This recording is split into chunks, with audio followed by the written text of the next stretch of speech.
Good evening guys. So ayun, sobrang thankful tayo for today.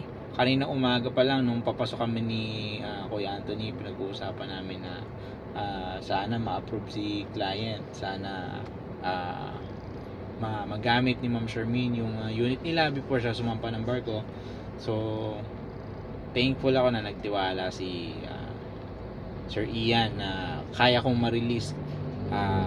Siyempre pinag-pray natin to na matuloy, na makatulong tayo sa family ng iba para magkaroon sila ng sasakyan na magagamit nila para sa work nila, sa family nila, and naging successful naman ito. So ngayon hindi lang natin siya actual na nailabas, pero bukas marirelease natin ng actual.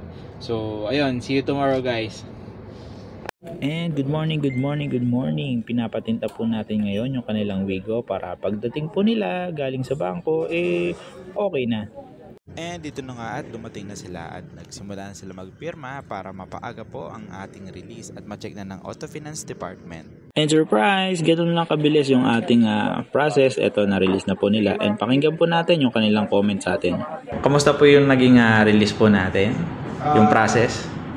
Ayun, okay naman siya kasi mas mapaaga yung gusto naming makuha yung sasakyan. Mas napaaga siya. Sobrang smooth ng process. Tsaka sobrang thank you po yan. So talaga yung thank you po talaga. So, ayun, marirate ko si Toyota Bako. Nasa 10. Kasi smooth lang yung process Tsaka hindi naman gano'ng karami yung requirements. okay po. Ano po ba yung mga naging requirements lang, sir? Dalawang ID lang Tapos, siyempre yung kung may co-maker ka, gano'n. Okay po. Ma'am sir, pakwento lang po yung overall experience po with me, Cedric Mercado, and Toyota Bacoor po, and yung feeling po na nakuha niyo yung brand new po na Wigo niyo po. Kay Sir Cedric po, sobrang naging hands-on siya.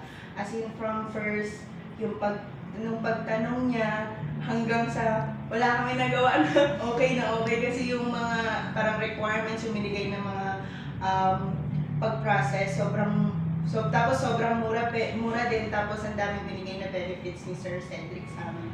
Kaya ayun po.